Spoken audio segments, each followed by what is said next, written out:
Awakening in violet light, the first sensation was pain, sharp, insistent, and thoroughly human. Dr. Elias Reeves forced his eyes open against the throbbing in his skull, blinking as unfamiliar violet light flooded his vision. The last thing he remembered was the ship's warning sirens, the violent shaking as they entered the exomoon's atmosphere, and Captain Way's voice commanding everyone to brace for impact. "You're awake. Good." The voice was melodic, each word carrying an unusual cadence that made English sound like poetry.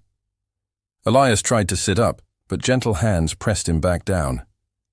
As his vision cleared, he found himself staring into large, iridescent eyes, entirely purple with no whites or pupils, yet somehow expressing concern. They belonged to a humanoid figure with skin the color of twilight, luminescent patterns pulsing beneath the surface of her arms. "Who?" His voice caught, throat parched. "Who are you?" The being tilted her head, long silver-purple hair cascading over one shoulder. "My name is Thea." She offered a cup filled with clear liquid. "Your vessel crashed 3 rotations ago. I found you in the wreckage." Elias accepted the drink cautiously, years of xenobiological training making him hesitate. Seeing his reluctance, Thea smiled, a surprisingly human expression on her alien features. "It's only water, Elias. I would never harm you." The use of his name startled him. "How do you know who I am?" "I've always known you." Her words carried a weight beyond their simplicity. "Though you wore a different face when last we met."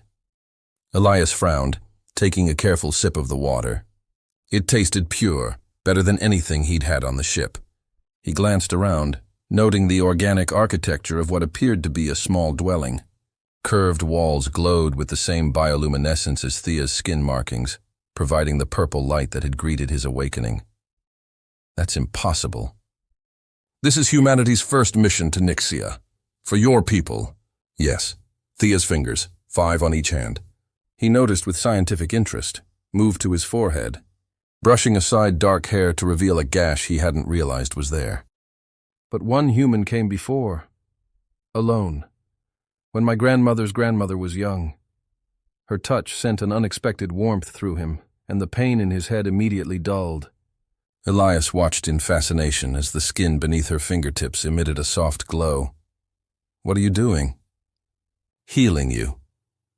Thea's face was close enough that he could see the subtle variations in her purple complexion. Darker around her eyes like natural makeup, lighter across her cheeks. "Your body remembers me, even if your mind does not." "That's not scientifically possible," Elias said, though he couldn't deny the wound was closing beneath her touch. Thea's lips curved into a gentle smile. "Science is just one way of understanding the universe, Elias Reeves. There are others," as if triggered by her words, a flash of memory. No, not a memory. Something else burst behind his eyes. Running through silver-leaved forests hand in hand with someone whose laughter sounded like Thea's, but beneath twin suns that didn't belong to Nixia's sky. "I need to find my crew," he said abruptly, pushing the vision aside. "There were 7 others on my ship. I've seen debris scattered across the northern valley." Thea helped him sit up, her movements graceful and assured. "When you're stronger, we'll search together. Why would you help me?"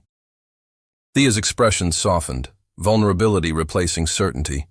"Because 5 centuries ago, you gave your life to protect mine." Her fingers intertwined with his, a gesture simultaneously alien and familiar. "Some souls are connected across stars and time. Elias, I've waited many lifetimes for yours to return." Elias wanted to argue, to explain that reincarnation was a myth, that she was confusing him with someone else. But when her eyes met his, those strange, beautiful purple eyes, something deep within him resonated with recognition. "Rest now," she whispered, her face close enough that he could feel her breath against his cheek. "Tomorrow we begin our search, and perhaps along the way you'll remember." Memories not my own. The northern valley of Nixia stretched before them like an artist's fever dream. Vegetation in shades of blue and silver, punctuated by crystalline formations that caught the light of the distant sun.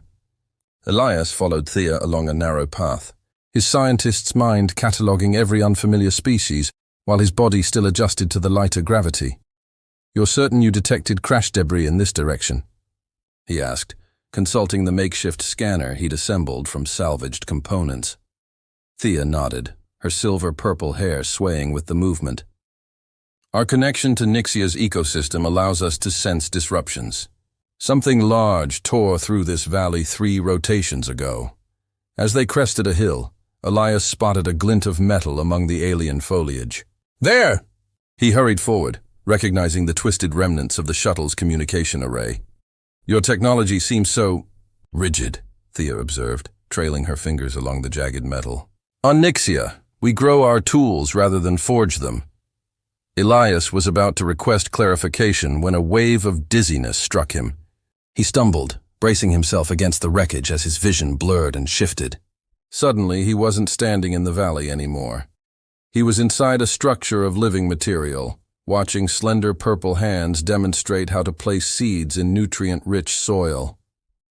"The crystal core guides its growth," a voice explained, similar to Thea's but not quite the same. He heard himself respond, his voice yet not his voice. "On Earth, we'd call this biotechnology. Your people mastered it millennia before we conceived it, Elias." Thea's concerned face swam back into focus, her hand steadying him. "Another memory?" He nodded, disconcerted by the clarity of the vision. It felt so real, like I was actually there, learning from someone like you. "Not like me," she corrected gently. "My ancestor, Vela. She was the one who found Matthias when his vessel crashed here." "Matthias," Elias repeated, the name stirring something within him. "The human you believe I was?" Thea's expression grew tender. "I don't merely believe it. I know it." Her fingers brushed his cheek in a gesture that should have felt invasive from a stranger but somehow didn't. "Your essence carries the same luminous pattern." Before Elias could respond, his scanner beeped. "Life signs," he said, pulling away from her touch and studying the readout. 200 meters northeast. It could be survivors." They followed the signal to a small crater where a section of the habitation module had created a makeshift shelter. Inside, they found Dr. Maya Chen, the expedition's geologist, tending to a semi-conscious Lieutenant Santos. "Elias." Maya's face lit with relief. "We thought everyone else was dead." "Who's your friend?" Her eyes widened as she fully registered Thea's alien appearance. "This is Thea," Elias said, kneeling to examine Santos's splinted leg. "She's indigenous to Nixia. She saved my life." Maya's scientific curiosity immediately overcame her surprise. "Incredible. We detected no signs of advanced civilization from orbit." "We prefer it that way," Thea replied, moving to Lieutenant Santos's side. "Your friend has infection setting in. I can help." As Thea placed her hands on Santos's injured leg, her skin began to glow with that now familiar violet light. Maya gasped, recording the phenomenon with her portable data unit. "Bioluminescent healing properties? This is revolutionary!" Watching Thea work, Elias felt another memory surface, this one carrying an emotional weight that left him breathless. Vela's hands glowed as she healed a gash across his chest, her touch intimate and filled with concern. "You must be more careful, Matthias," she whispered. "My heart cannot bear to lose you." He reached up to touch her face, their foreheads meeting in a gesture of profound connection. "Then I shall live forever," he promised, "if only to spare you pain." Elias blinked back to the present, finding Thea watching him with knowing eyes even as she continued healing Santos. "You remembered something significant," she stated rather than asked. "They were in love," he said quietly. So Maya couldn't overhear. "Vela and Matthias," Thea nodded, a mixture of hope and sadness crossing her features. "Deeply and completely. Their bond defied the laws of both our peoples. What happened to them?" Elias asked, though part of him feared the answer. "The story is not a simple one," Thea replied, finishing her work on Santos, who now breathed more easily. "And it is better told where the memories are strongest." She stood gracefully. "We should continue searching for your other companions. Then, if you still wish to know, I will take you to the archives." Maya approached, eyes bright with scientific excitement. Dr. Reeves, this is the discovery of the century. An advanced alien species with biological technology beyond our comprehension. Something protective flared in Elias's chest. Maya, we need to focus on finding the others and assessing our situation before making any reports. Maya's enthusiasm dimmed slightly. Of course, but once we're secure, the research possibilities are endless. She glanced at Thea with barely concealed scientific hunger. Tissue samples, cultural exchange, technological applications. Elias saw Thea stiffen almost imperceptibly, and another fragment of memory flashed. Conflict, betrayal, fear for those he loved. Let's focus on survival first, he said firmly, surprising himself with his protectiveness toward Thea and her people. The rest can wait. As they prepared to continue their search, Thea's fingers briefly intertwined with his, a gesture of gratitude that sent warmth spiraling through him. For a moment, the touch felt as natural as breathing, as if his hand had held hers countless times before. The Forbidden Archives. After 3 exhausting days, they had located all of Elias's crewmates. Most were injured but alive, now recovering in a settlement hidden within a massive crystal formation that refracted light in ways that made it nearly invisible from above. The Nixians, as Thea's people called themselves, had reluctantly revealed their existence to help the humans, though many cast suspicious glances at the visitors.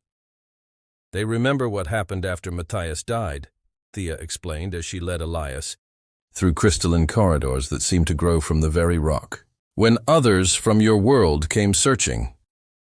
Other humans found this place? Elias asked, surprised such a discovery had never been recorded in Earth's databases. They did not leave to tell of it, an elderly Nixian said, approaching with the aid of a staff made from the same luminescent material as the walls. His purple skin had faded to lavender with age, the patterns beneath dimmer but more complex than Thea's. Elder Corin. Thea bowed her head respectfully. I've brought Elias to see the archives. Corin studied Elias with eyes that had turned silver with age. So the soul returns, as the prophecy foretold. He reached out, placing a gnarled hand on Elias's chest. Yes, the pattern is unmistakable. You carry Matthias within you, though you are also uniquely yourself. I'm a scientist, Elias said, feeling defensive yet strangely respectful of the elder. I don't believe in souls or reincarnation, Corin smiled. Belief is not required for truth to exist, young one. He turned to Thea. Show him. Perhaps seeing will lead to understanding where words cannot. Thea led Elias deeper into the crystal formation, finally stopping before what appeared to be a solid wall. She placed her palm against it, and the crystal became transparent, revealing a chamber filled with organic terminals and floating spheres of light. Our archives, she said softly. The collected memory and knowledge of our people. Inside, Thea approached one of the pulsing orbs, beckoning Elias closer. These are memory crystals. They store experiences, not just information. The ones touched by Matthias have been preserved. She guided his hand to touch a crystal the size of an apple. The moment his fingers made contact, the room disappeared. He stood on a hillside beneath twin moons, the silver leaves of alien trees rustling around him.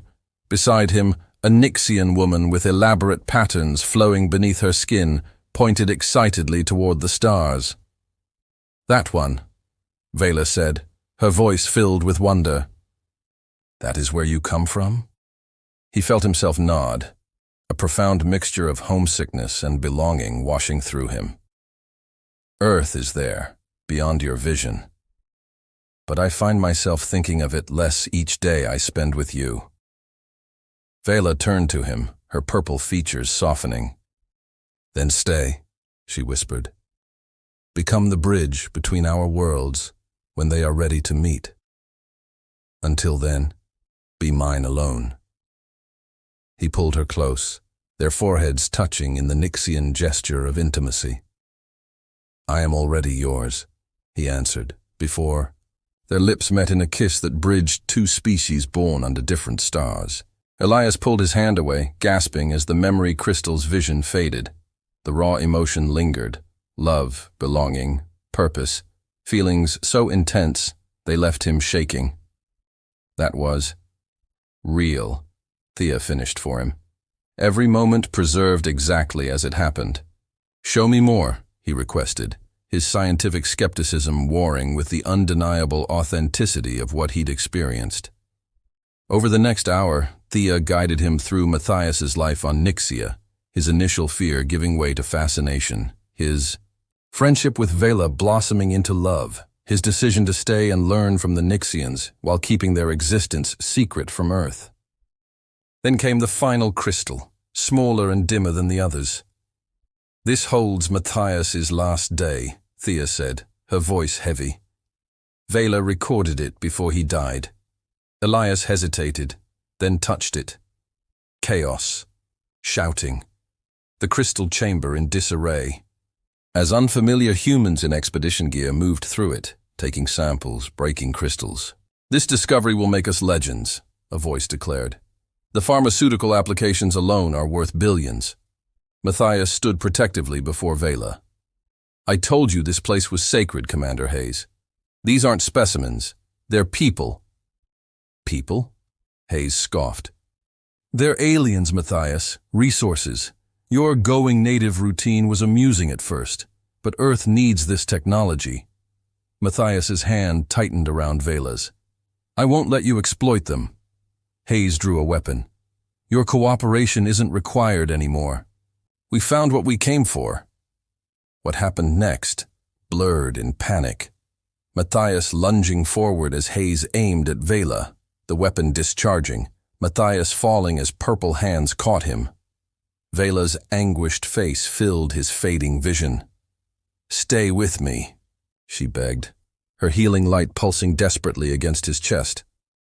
"Protect our secret," he gasped. "They can't. Find this place. Again." His last sensation was Vela's tears falling onto his face as darkness closed in. Elias stumbled back from the crystal, his heart pounding as if it had been his own death he'd witnessed. "He died saving her," he whispered. Thea nodded, tears making her purple eyes shimmer. And with his last breath, he triggered the self-destruct sequence in the invaders' ship. None survived to tell Earth of our existence. Until our expedition, Elias realized, cold dread settling in his stomach as he remembered Maya's scientific excitement, the research possibilities she'd mentioned. "Yes." Elder Corrin had entered the chamber silently. "Now you understand why many fear your presence here." Elias looked between them, suddenly seeing the situation with painful clarity. "You think history will repeat itself?" "Will it?" Thea asked, her expression vulnerable. "Your scientist friend speaks of samples and study, just as the others did." Before Elias could answer, an alarm sounded, a mournful tone that made the crystals vibrate. A young Nixian rushed in, panic evident on his features. "The human woman," he gasped. "She's taken genetic material from the healing chambers and is attempting to reach the surface with her communication device." Elder Corrin's expression hardened. So it begins again. Elias felt his world tilting, torn between loyalty to his mission and the undeniable connection he felt to these people, to Thea.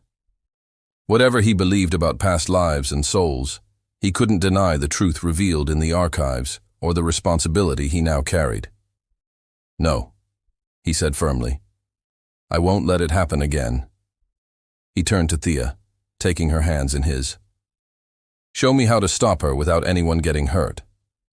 This time the story will have a different ending. Echo of betrayal, Elias and Thea raced through the crystalline corridors, their footsteps echoing against the living architecture. The settlement had erupted into controlled chaos, Nixians securing entrances, children being ushered into deeper chambers, warriors readying themselves for potential conflict. Maya wouldn't do this deliberately, Elias insisted as they climbed toward the surface access points. "She's passionate about discovery, but she's not malicious." Thea's expression remained grave. Intent matters less than consequence, Elias. Once your people learn of us, they will come, first with curiosity, then with greed. They emerged onto a narrow ledge overlooking the silver-blue forest. In the distance, a small figure in an expedition uniform picked her way through unfamiliar terrain, clutching a sample case and communications equipment. There, Elias pointed. She's heading for higher ground, probably trying to get a clear signal past the crystalline interference. Thea closed her eyes briefly, the patterns beneath her skin pulsing with increased intensity. Moments later, the undergrowth near Maya began to shift and move, vines and branches rearranging themselves to block her path. "You can control the vegetation?" Elias asked, momentarily distracted by this new revelation. "Not control, request," Thea corrected, opening her eyes. "All life on Nixia exists in balance. We can communicate our needs to the ecosystem, and it responds if our request serves the greater harmony." She touched his arm. "We should hurry. The forest will only delay her." They descended rapidly, taking shortcuts through passages that seemed to form themselves as Thea approached. When they finally caught up with Maya, she was frantically trying to climb around a wall of interwoven silver branches. "Maya!" Elias called out. "Stop!" She whirled around, relief briefly crossing her features before hardening into determination. "Elias, thank God. Help me get past this strange growth. I need to reach that ridge to establish communication with the emergency beacon." "That's not what you're doing," he replied, stepping closer. "You took biological samples from the healing chambers without permission." Maya's expression faltered. "It's not theft, it's scientific research. These people have medical technology that could save millions of lives on Earth.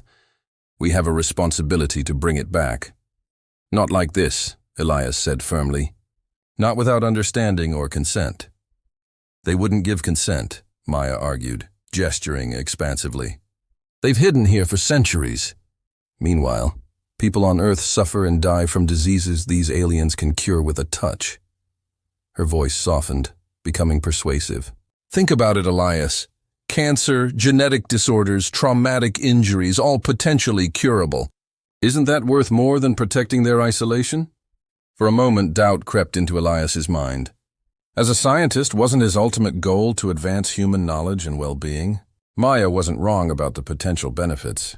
Then he felt Thea's hand slip into his, and another memory surfaced. Not Matthias's this time, but his own from the archives.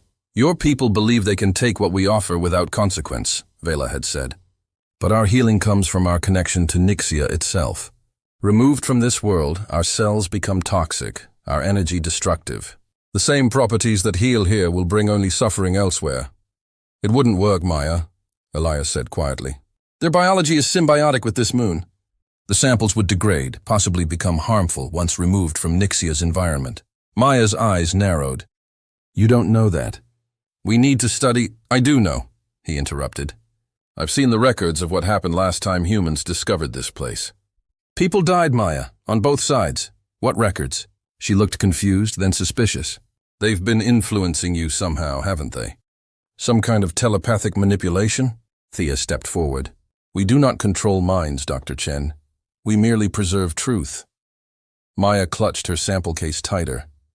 "I'm bringing these back, Elias. Step aside. I can't let you do that. Then you're choosing them over your own species." Maya's voice hardened. "What about your crew?" "Santos needs proper medical attention, not alien light shows. Captain Wei might still be alive somewhere, depending on these samples for survival." Elias felt the weight of divided loyalty pressing on him. "The Nixians have already agreed to help search for the captain. And they're healing Santos temporarily," Maya cut in. "What happens when we leave? Or do you plan to stay here forever like your supposed past self? Abandon your career, your family, your entire life on Earth?" The question struck deeper than she could know. What was he doing? Throwing away everything based on memories that might not even be his? Thea must have sensed his uncertainty. She released his hand. "You must decide for yourself, Elias," she said softly. "I will not force your choice, as Vela did not force Matthias." In that moment of freedom, clarity came. This wasn't about past lives or destiny. It was about the present, about doing what was right, what he himself believed in. "Maya," he said, his voice steady. "I'm not choosing sides. I'm preventing a disaster. Please, give me the samples." She backed away. "No, this discovery belongs to humanity." "These are people, not specimens," Elias insisted, moving closer. "Their biology, their culture, it's all connected. You can't just take pieces of them. Watch me," Maya replied, turning to run. Without thinking, Elias lunged forward, catching her arm. The sudden movement caused her to lose balance on the uneven ground. She stumbled, the sample case flying from her grasp as she fell. Elias reached for it, but his fingers only brushed its surface as it tumbled down a steep incline, shattering against crystalline rocks below. Maya cried out in frustration and anger. "Do you have any idea what you've done? Those samples could have changed everything." "I know exactly what I've done," Elias replied, helping her to her feet despite her resistance. "I've prevented history from repeating itself." As they stood there in tense silence, a new sound cut through the air, the unmistakable hum of engines. "Another ship," Thea said, looking skyward with alarm. "The emergency response team," Maya explained, unable to hide her satisfaction. "I activated the beacon hours ago, before taking the samples. They're coming to rescue us, and they'll want to know exactly what we've found here." Elias exchanged a look of growing dread with Thea. The cycle was beginning again, just as it had 500 years ago. But this time he was determined to write a different ending. Souls across stars. The rescue ship hovered above the crystalline formations, its searchlights cutting through Nixia's perpetual twilight. Elias stood at the entrance to the hidden settlement, flanked by Thea and Elder Corin. Behind them, the remaining crew members of his expedition had gathered, Lieutenant Santos supported by 2 junior officers, Maya standing apart with arms crossed, and Captain Wei, found just hours earlier in a life pod trapped beneath debris. "I should speak to them alone," Elias said. "If they see you immediately, they might react defensively." "And if they decide to take what they want by force?" Elder Corin asked, his ancient eyes reflecting the harsh lights from above. Captain Wei stepped forward, her uniform torn but her authority intact. "I won't allow that to happen, Elder. Dr. Reeves has explained everything, including Dr. Chen's overzealousness." Maya bristled. "Captain, with all due respect, we're talking about potentially the most significant discovery in human history. These beings can manipulate biological processes at the cellular level, and it's not our right to exploit that ability," Wei replied firmly. "Not without invitation." The captain's support bolstered Elias's confidence. Perhaps this time first contact could proceed peacefully. He started toward the landing site, but Thea caught his arm. "Be careful," she said, her purple eyes reflecting concern that transcended species. "If anything happens—" "It won't," he promised, briefly pressing his forehead to hers in the Nixian gesture he now found as natural as breathing. "Trust me." The walk to the clearing where the rescue ship was landing felt longer than it should have. Elias rehearsed his explanation in his mind, how to convey the importance of proceeding cautiously without revealing too much about the Nixians' capabilities or exact location. Commander Larson of the emergency response team greeted him with professional efficiency, though her eyes widened slightly at his appearance, the Nixian clothing he now wore, the strange luminescent dust that had settled on his skin from the crystal chambers. "Dr. Reeves? We received a distress signal. Are there other survivors?" "7 of us total," Elias confirmed. "Captain Wei is alive and has assumed command of our remaining crew." Relief washed over Larson's features. "Excellent news. We'll begin evacuation procedures immediately. Before we do that, Commander, there's something you should know." Elias took a deep breath. "This moon is inhabited by an intelligent species. We've made peaceful contact and have been under their protection since the crash." Larson's expression shifted from surprise to thinly veiled excitement. "Sentient alien life? This changes the parameters of our mission. We'll need to establish diplomatic protocols. Inform Earth headquarters." "With respect, Commander," Elias interrupted. "Captain Wei and I believe any formal first contact should proceed on the Nixians' terms. They're extremely private and have valid reasons to be cautious about human interaction." Larson studied him carefully. "You seem unusually protective of these aliens, Dr. Reeves." I've spent time with them, learned from them. He met her gaze steadily. They saved our lives when they could have remained hidden. That deserves our respect, not our intrusion. A new voice joined the conversation, smooth, authoritative, and instantly setting Elias on edge. Fascinating perspective, Dr. Reeves. A man in a dark uniform emerged from the shuttle, his insignia indicating high rank in Earth's Exoplanetary Affairs Division. Director Harrison Blake, known for his aggressive stance on securing resources from newly discovered worlds. Director Blake, Larson said, surprise evident in her tone. I wasn't aware you were joining this rescue operation. When a distress signal comes from a system with potentially habitable conditions, I take a personal interest. Blake's smile didn't reach his eyes as he turned to Elias. Now, about these Nixians, I'd very much like to meet them. Elias felt a chill that had nothing to do with Nixia's temperature. This was exactly the scenario he'd feared. Powerful interests on Earth learning of the Nixians before they were ready to reveal themselves. As I was explaining to Commander Larson, any contact should proceed cautiously and with respect for the Nixian sovereignty. Blake's expression hardened almost imperceptibly. Of course, but surely you understand Earth's protocols for first contact situations. We have established procedures that must be followed. Procedures that would involve documentation, samples, assessment of technological capabilities, everything the Nixians had been hiding from for centuries. Before Elias could respond, a commotion from the direction of the settlement drew everyone's attention. Maya was approaching rapidly, Captain Wei and Lieutenant Santos trying unsuccessfully to stop her. "Director Blake!" she called out. "I'm Dr. Maya Chen, xenobiologist on this expedition. There's something you need to know about Dr. Reeves's account." Elias moved to intercept her. "Maya, don't do this," she brushed past him. "The aliens possess advanced healing technology. I witnessed them cure infection and accelerate bone mending through some form of bioluminescent energy transfer. The potential applications for humanity are incalculable."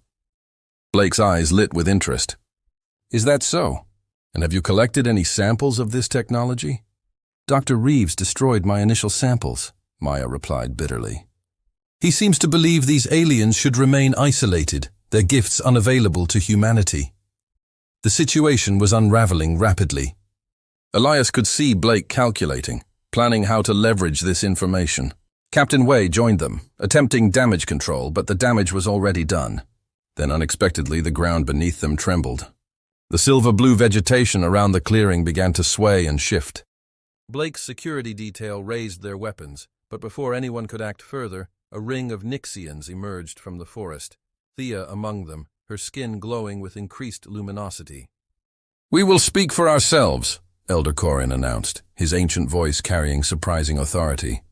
Blake recovered quickly from his surprise.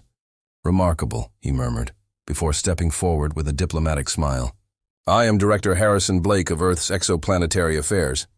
On behalf of humanity, I extend greetings and friendship." Elder Corin remained unmoved. "We have met humans before, Director Blake.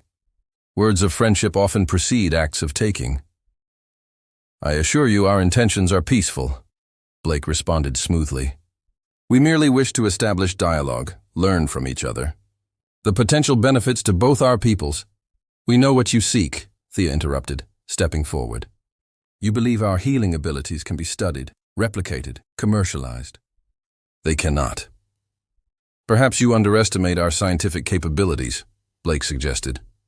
"It is you who misunderstand," Thea replied. "Our abilities are not technology to be reverse-engineered. They are expressions of our connection to Nixia itself, a living relationship built over millennia." Elias moved to stand beside her. "She's right, Director. I've seen their archives, learned their history. Previous attempts to extract their healing properties from this environment ended in disaster." Blake's expression cooled. "Archives? You've had access to their historical records. That information alone is invaluable, Dr. Reeves. Your first-hand observations need to be thoroughly debriefed." "No." The word came out more forcefully than Elias had intended. "The Nixians trusted me with their knowledge. I won't betray that trust." "This isn't about trust," Blake countered. "It's about duty. Your duty to your species, to scientific advancement. Captain Way stepped forward. With respect, Director, my crew has been through a traumatic experience. Any debriefing should wait until we've received proper medical attention and rest. It was a temporary solution at best. Elias could see the determined look in Blake's eyes, the calculating assessment as he observed the Nixians. Once back on Earth, the pressure to reveal everything would be immense. Research teams would be dispatched, the Nixians' peaceful existence forever disrupted. In that moment, Elias felt the weight of decision pressing upon him, a choice that echoed across centuries. He looked at Thea, at the concern in her otherworldly eyes, and suddenly knew with perfect clarity what he needed to do. "Director Blake," he said, voice steady, "I'm formally requesting asylum with the Nixian people." Shocked silence followed his declaration. "Asylum?"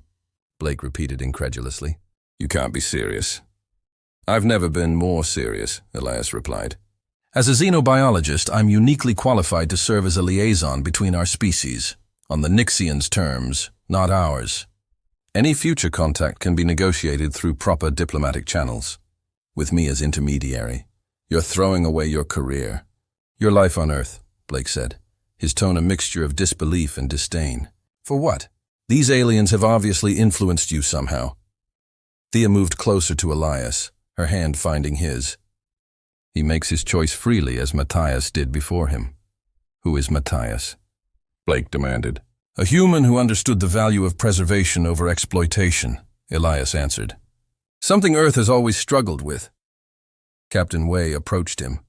"Are you absolutely certain about this, Elias? There's no coming back from this decision." He nodded, feeling strangely at peace. "I've never been more certain of anything." He turned to Elder Corin. "If the Nixians will have me,